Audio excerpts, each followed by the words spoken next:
2020년에 우리말로 출간된 마이클 샌델의 공정하다는 착각이라는 책이 있습니다. 거기서 샌델은 우리가 흔히 공정하다 혹은 공평하다라고 생각되는 엘리트주의의 잘못된 사고방식에 대해서 비판합니다. 원제에서도 알 수 있는 것처럼 흔히 메리트라고 하면 우리말로 이익 등 다양한 용어로 번역이 됩니다. 글쎄요, 정치적으로나 또는 사회적으로 이 메리트라는 말이 어떤 의미를 가지고 있는지는 생각을 해봐야 되겠지만, 한 가지 확실한 것은 사람들이 사회적으로 뭔가 이익이 된다고 하는 것이 때로는 사람들에게 불공평하게 보이는 것은 사실입니다. 하지만 엘리트주의는 특별한 사람들이 가지고 있는 타인보다 더 나은 권리나 아니면 이익을 정당화하기에 바쁘죠. 왜 그럴까요? 그 사람이 다른 사람보다 더 나은 능력을 가지고 있거나 그 사람이 다른 사람보다 더 나은 그 무언가를 가지고 있다고 하는 것이 그 사람이 다른 사람보다 더 우월하게 보이는 특성이기 때문입니다. 그렇습니다. 엘리트주의는 언제나 인간의 능력을 중심으로 모든 것을 판단해야 된다고 생각을 합니다. 민주주의 사회에서 개인의 능력을 중심으로 판단하는 것은 얼핏 보면 굉장히 합리적이고 공평한 것처럼 보입니다. 하지만 마이클 샌들이 그 책에서도 이야기하고 있는 것처럼 그 사람이 가지고 있는 다른 사람보다 뛰어난 능력이나 혹은 권리라고 하는 것은 우리가 원해서 얻어지는 것이 아닌 것이죠. 민주주의 사회에서 혹은 자본주의 사회에서 우리는 어쩔 수 없이 부모님들의 영향을 받을 수밖에 없습니다. 어떤 집안에 태어나서 어떤 교육을 받고 어떤 환경 속에서 성장했는가에 따라서 그 사람이 현재 가지고 있는 능력과 그 사람이 현재 가지고 있는 권리가 정해지는 것이죠. 엘리트주의는 이러한 모든 사회적인 불평등을 왜곡하거나 무시합니다. 그리고 그가 어떤 조건 속에서 성장했는지 보다 지금 그가 어떤 능력을 가지고 있고 그가 다른 사람보다 더 어떤 나은 점이 있는지에 집중하는 것이죠. 그리고 그러한 능력을 가지고 있는 사람들을 우대해 주는 것이 공평하다 혹은 공정하다라고 왜곡합니다. 하지만 출발점이 다르면 도착점이 아무리 같다 할지라도 공정 혹은 공평이라도 말할 수 없는 것이죠. 그것이 바로 엘리트주의가 가지고 있는 한계입니다. 한국 사회에서 과거 한 개인의 능력은 그 어떤 다른 인간의 요소들보다 더 긍정적인 평가를 받았습니다. 그렇죠. 한국 사회는 20세기 들어서 특별한 사회적 권리나 정치적인 권리, 즉 특권을 가지고 있는 사람들이 다른 사람들보다 더 많은 이익을 누리는 사회였습니다. 경제 성장 가운데서 자신을 드러낼 수 있는 유일한 방식은 그 사람이 그 사회에서 혹은 그 직장에서 얼마나 더 많은 돈을 혹은 더 얼마나 많은 자본을 안겨다 줄 수 있는 능력을 가지고 있느냐는 것이었습니다. 그래서 지난 40년 동안 한국 경제가 끊임없이 성장해오는 가운데서 능력주의나 엘리트주의는 그 사회 혹은 그 회사에 이익이 된다는 명목하에 정당화되었던 것이죠. 하지만 제가 앞에서도 언급한 것처럼 한 사람이 가지고 있는 능력은 그 사람이 어떤 환경에서 자라고 그 사람이 어떤 교육을 받았으며 그가 어떤 사람들과 함께 삶을 나누는가에 따라서 결정되는 경우가 많이 있습니다. 인간의 모든 경쟁이 합리적인 과정 속에서 이루어진다고 해서 그 결과가 반드시 공정하거나 공평하다고 말할 수는 없는 것입니다. 그래서 우리는 엘리트주의나 능력주의보다 그 사회 속에서 인간이 기본적으로 누려야 될 그러한 여건들을 어떻게 형성할 수 있는지에 더 집중해야 하는 것이죠. 하지만 한국 사회에서 그러한 가치들은 많이 왜곡되어져 왔습니다. 그리고 21세기를 맞이했죠. 급격한 경제 성장 속에서 다른 사람보다 더 능력을 가지고 있는 사람들이 더 좋은 대접을 받아야 된다라고 하는 생각이 사회 전반적으로 익숙해져 있습니다. 문제는 태어날 때부터 그러한 능력을 가질 수 없는 사람들이 있는 것이죠. 장애인들이 그렇고요. 또한 남성 중심적이면서 가부장적인 사회에서 여성은 그들이 가지고 있는 능력과 관계없이 남성에게 뒤처질 수밖에 없습니다. 이러한 모든 것들이 한 사람의 능력의 문제만으로 치환될 수 없는 것이죠. 그러나 언제나 엘리트주의와 능력주의는 그러한 것들을 정당해 왔습니다. 그것이 공정일까요? 그것이 공평일까요? 결코 그렇지 않은 것이죠. 인간의 사회가 동물의 사회와 달라지려면 사회적 약자들과 소수자들이 그들이 기본적으로 누려야 될 인권과 기본 권리를 보장받을 수 있어야 합니다. 최근에 국민의힘 대표인 이준석 대표가 장애인들의 지하철 출근 투쟁을 향해서 사회적 부조리니 혹은 시민들을 볼모로 삼아서 이권을 챙기려고 하는 행동이니라고 하는 망언들을 퍼내고 있습니다. 글쎄요, 좋은 부모 만나서 미국 가서 좋은 교육을 받고 돌아온 사람 입장에서는 본인이 가지고 있는 능력을 사회가 인정을 해준다면 그것이 더 좋은 사회일 수 있습니다. 하지만 가난한 부모님 밑에서 능력은 있지만 제대로 교육을 받지 못한 사람들도 그러한 엘리트주의나 능력주의가 사회적으로 합리적이다, 공정하다, 공평하다라고 말할 수 있을까요? 한국 사회가 좋은 사회가 되려면 이준석 대표처럼 미국에서 좋은 학위를 받고 돌아온 사람뿐만 아니라 장애인들처럼 태어날 때부터 다른 사람들과의 경쟁에서 불리한 환경에 있는 사람들도 기본적으로 누려야 될 인권과 사회적인 기본 권리를 누릴 수 있어야 합니다. 그러한 사회를 만들기 위해서 지금까지 우리는 민주주의를 지켜왔고 한국 사회 발전을 위해서 싸워왔던 것입니다.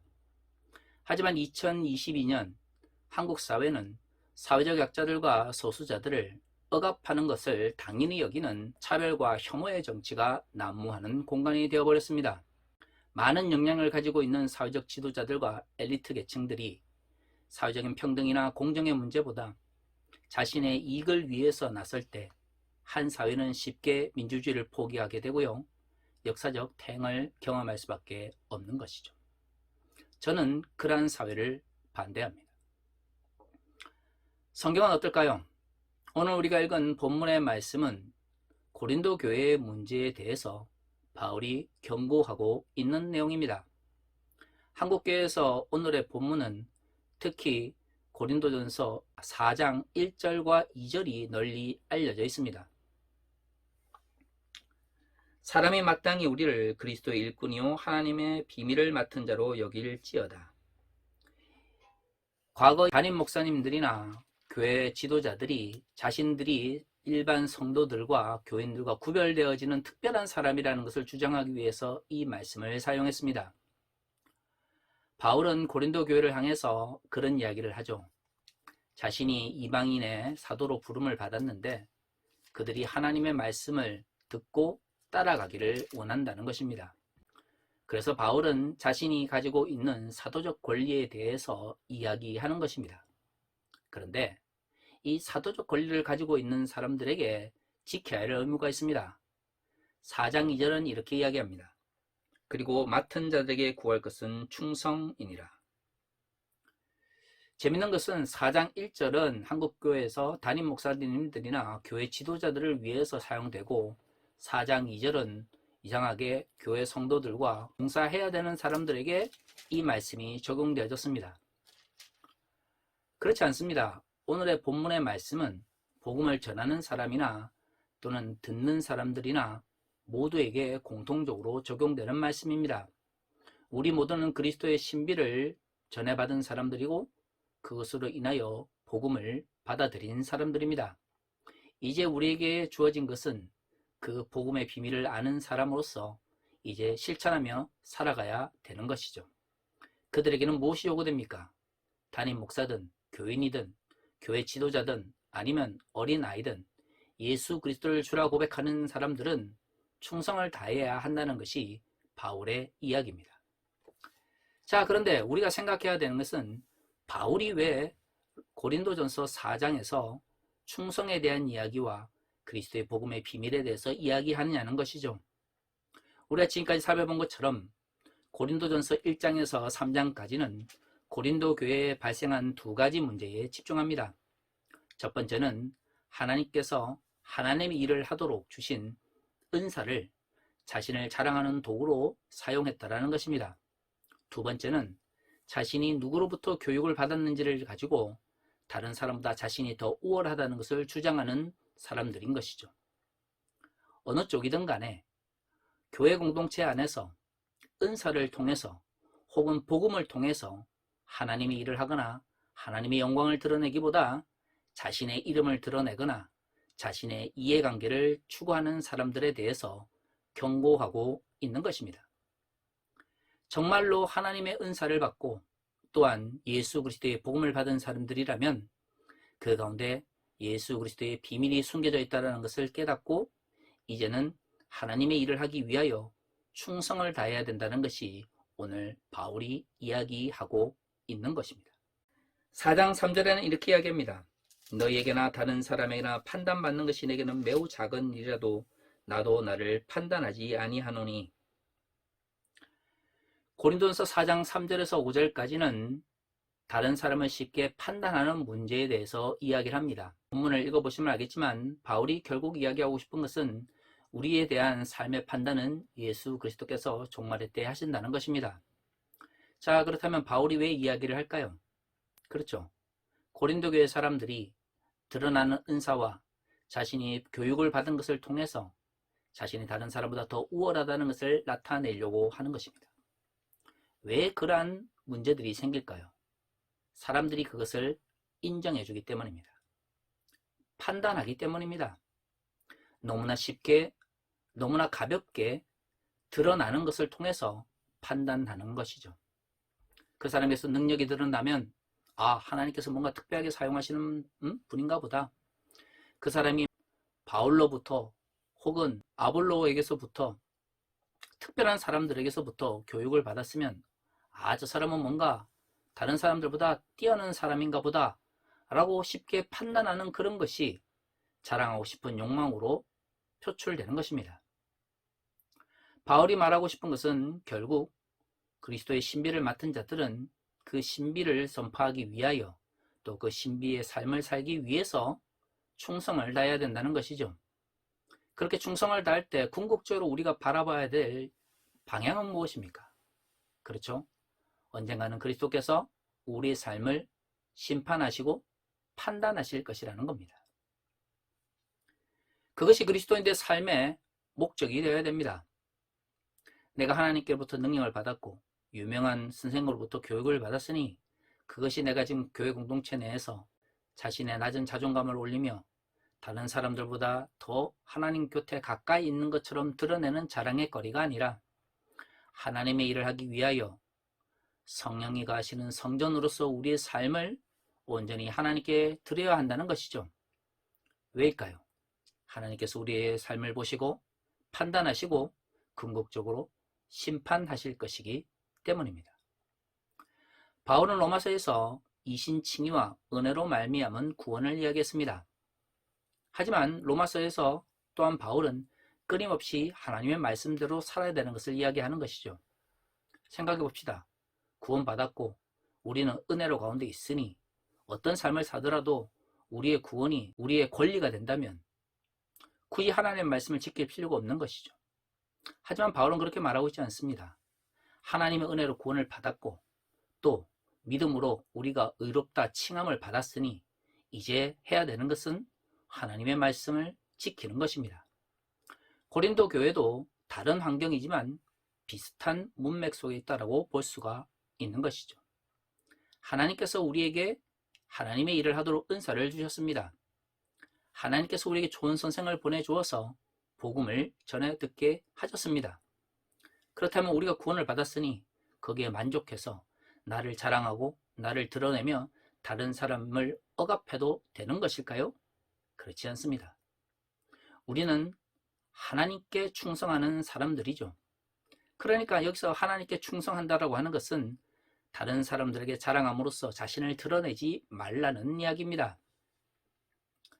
오늘날로 관점에서 말하면 은사나 아니면 좋은 선생으로도 교육을 받았다라고 하는 것은 글쎄요, 학연이나 지연처럼 다른 사람들보다 더 우위에 있다라고 하는 그 어떤 사회적인 배경을 의미하는 거겠죠. 당시의 교회 공동체 속에서는 대부분 억압받는 자들이 예수를 믿었으니 사회적으로는 드러낼 것이 별로 없었을 것입니다.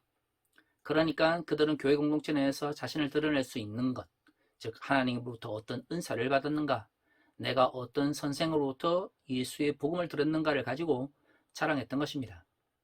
오늘날 한국교회를 봅시다. 한국교회는 세상 사람들이 자랑하는 것을 가지고 자랑합니다.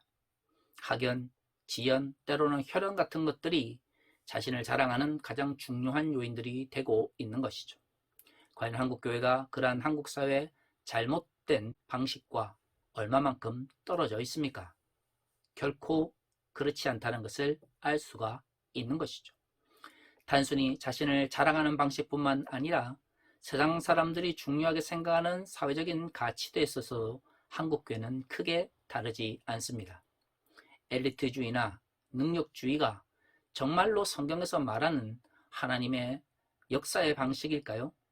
결코 그렇지 않습니다. 바울이 그 언제 누구로부터 교육을 받았으며 하나님께로부터 어떤 능력을 받았는지를 자랑한 것을 본 적이 있습니까? 바울이 끊임없이 말하는 것은 누구보다도 좋은 사람이 돼서 교육받고 누구보다도 하나님의 신비를 많이 체험했지만 그럼에도 불구하고 그것을 통해서 자랑하는 것이 아니라 나를 구원해 주신 예수 그리스도로 인하여 자기 자신을 감추고 있는 것입니다. 그렇죠. 그것이 바울이 고린도 교회든 로마 교회든 당시 자신이 복음을 전하고 또한 복음을 전하기를 원했던 곳에 전했던 말씀입니다. 그런데 한국 교회는 어떻게 하고 있습니까? 그와 반대로 예수 그리스도는 사라지고 그 자리에 개인적인 욕망이나 능력이나 아니면 다른 사람들에게 자랑하고 싶은 그 무엇이 자리 잡고 있습니다. 강남 지하에 아무리 세계에서 가장 넓은 지하 예배당을 가지고 여의도 모 곳에 세상에서 제일 많은 교인들이 모이는 교회를 가져도 그것이 교회가 되지 못하는 이유가 무엇입니까? 그렇죠. 세상 사람들이 자랑하는 것으로 자랑하려고 하는 왜곡된 욕망을 건물이나 사람들을 통해서 드러내기 때문입니다. 때로는 세습하면서 수없이 많은 자본과 부동산을 아들들에게 넘겨주려고 하는 대형교회 목사들을 봅시다. 그들이 하나님의 판단과 심판을 두려워한다면 교회를 사유화하는 세습의 문제를 그렇게 쉽게 판단할 수 있을까요? 도대체 한국교회가 2000년 전 고린도 교회와 다른 점이 무엇이 있습니까? 교회 건물, 부동산, 많은 성도들과 자본, 그리고 때로는 종교 지도자로서의 가지고 있는 정치적 영향력과 같은 세상 사람들이 추구해야 하는 가치 속에서 하나님의 이름과 예수 그리스도의 복음은 사라지고 자신만 드러나는 환경이 뭐가 다를 바가 있습니까?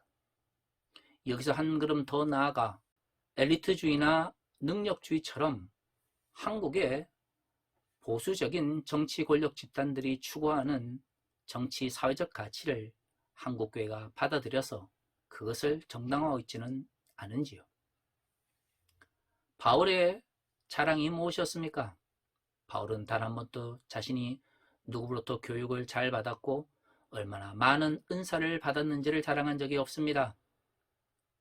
그렇게 세상의 사람들과는 다른 삶의 가치를 살았기 때문에 우리가 바울을 존중하는 것입니다. 저는 일용할 양식을 위해서 최선을 다하여 하루하루를 살아가는 그리스도인의 노력을 결코 무시하지 않습니다. 하지만 그 일용할 양식이 재벌들처럼 수조 원 혹은 수천억의 기업을 의미하는 것은 아닐 것입니다. 그 일용할 양식이 몇십억짜리 아파트나 부동산을 의미하는 것도 아닐 것입니다. 우리가 기도해야 되는 일용할 양식은 우리가 이 땅을 살아가면서 필요한 하나님의 일을 하기 위해서 필요한 기본적인 삶의 토대와 물질적 조건을 의미하는 것일 겁니다. 그것을 위해서 기도하며 살아가는 것은 결코 죄악이 아닙니다. 오히려 일용할 양식을 위하여 우리는 기도해야 되는 것이죠. 그것이 예수께서 주기도문 속에서 가르치신 기도의 한 모습입니다. 하지만 그렇다고 해서 세상 사람들이 중요하게 생각하는 능력주의나 엘리트주의를 하나님의 말씀으로 정당화하는 것이 과연 옳은 것일까요? 결코 그렇지 않습니다. 사회적 약자들과 소수자들의 눈물을 외면하며 그들에 대한 혐오와 차별을 정당화하는 정치에 동조하는 것은 그리고 그러한 잘못된 사회적 체계를 통해서 이익을 누리는 것은 그 어떤 경우에도 하나님 나라의 가치를 따라갈 수 없는 것입니다. 사랑하는 성도 여러분, 모든 사람이 자신이 원하는 방식대로 성공할 수는 없습니다. 하지만 사회적으로 성공하지 못하고 해서 여러분의 삶이 의미가 없는 것일까요? 그렇지 않습니다. 오늘 여러분들이 하나님의 뜻을 이루며 살아가고자 하는 용기를 가지고 있다면 성령께서 여러분의 삶을 지금 주관하고 계시는 겁니다. 내가 정의를 위해서 살아가다가 절망했을 때 다시금 일어날 수 있는 용기를 얻었다면 그것은 하나님께서 우리에게 함께 하신다는 증거일 것입니다. 세상 사람들이 중요하게 생각하는 가치가 아니라 하나님께서 우리의 삶을 어떻게 판단하시고 심판하실 것인지를 생각하며 하루하루를 살아가기를 원합니다. 그것이 진정 왜곡된 세상을 극복해 나아가는 그리스도의 제자로서의 삶일 것입니다. 바로 그렇게 하나님 나라의 가치를 실천하며 살아갈 때에 세상이 감당할 수 없는 하나님 나라의 백성이 이 땅 위에서 존재할 수 있게 되는 것이죠. 우리 모두가 하나님 나라의 백성으로서 그리스도의 제자로서 이 세상의 왜곡된 삶의 가치를 타파하며 하나님의 나라를 이루어 갈 수 있기를 바랍니다. 다 같이 기도하겠습니다.